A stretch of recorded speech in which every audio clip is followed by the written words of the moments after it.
Grandfather Mountain is just a few feet shy of 6,000 feet, but qualifies as an island in the sky.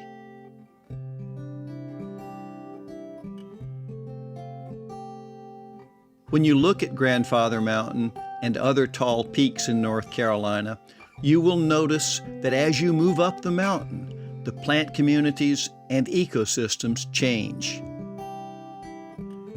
At the bottom of these mountains, you'll see Cove Forest, with a large variety of deciduous trees and conifers.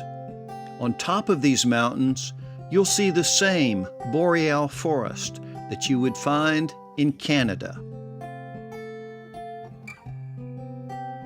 Forest of spruce and fir.